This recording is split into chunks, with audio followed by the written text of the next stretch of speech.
Lyra stood on the street corner under the harsh glow of a street lamp. She was a prostitute, working this corner for several months since she had run away from home. The night was windy, and she futilely tried to pull down her short skirt for warmth. A car approached slowly and stopped next to her. The window rolled down, revealing a man in dark sunglasses who gestured for her to get in. Lyra hesitated for a moment, but her need for money outweighed her fear. She got into the car, and they drove off. The man didn't speak a word, just motioned her directions.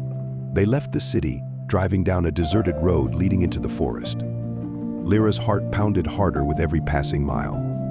Finally, the car stopped in front of an old house that looked abandoned.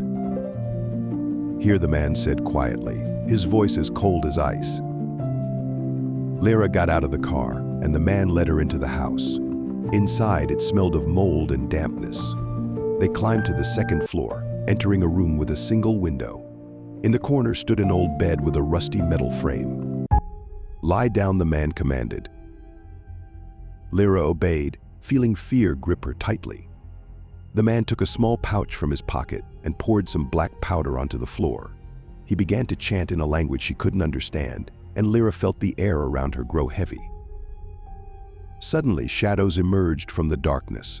They surrounded her, and Lyra realized these were not just shadows but the souls of the dead. They reached out to her with cold, shapeless hands. Lyra wanted to scream but couldn't make a sound. The shadows started pulling her off the bed into the darkness.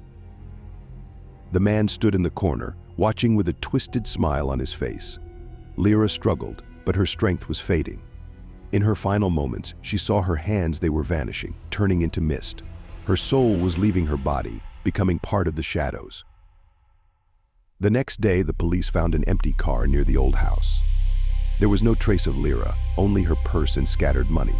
People said that witches once lived in that house, and that anyone who went there disappeared without a trace.